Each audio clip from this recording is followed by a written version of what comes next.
জল প্রকল্পের পাইপ চুরির ঘটনায় একজনকে গ্রেপ্তার করল পূর্ব বর্ধমানের মন্তেশ্বর থানার পুলিশ। ধৃত মোহাম্মদ জুবের নাডাগ বিহারের রামপুরা এলাকার বাসিন্দা। গতকাল বসিরহাট থেকে গ্রেপ্তার করে আজ মন্তেশ্বর থানায় নিয়ে আসে পুলিশ।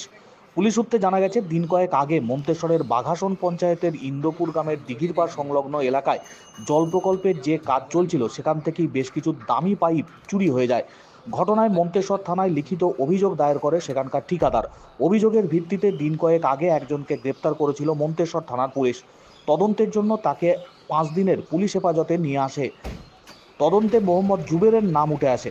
এরপর পুলিশ ধৃতদের সঙ্গে নিয়ে বসিরহাটের একটি গোডাউন থেকে 65টি পাইপ উদ্ধার করে ধৃতদের মহকুমা আদালতে তোলে মন্তেশ্বর থানার পুলিশ।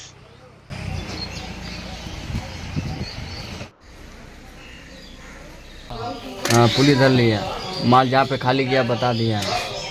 हम तो सरेंडर किया था आगे। यहाँ मोहम्मद जुबैर, बिहार।